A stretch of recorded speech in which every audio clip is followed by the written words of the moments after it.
Die BYD Shark 6, 3 goeie goeders.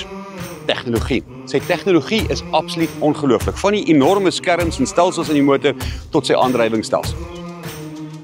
Sy binneruim is fantasties. Groot, ruim, lyks, goed in mekaar gesit met lieflike materiaal. Die derde goeie ding is seker maar sy prys. Selfe prys as 'n Hilux, goedkoper as 'n Ranger, maar hy bied soveel meer, veral as dit kom by sy tegnologie. 3 slegte dinge van die BYD Shark 6.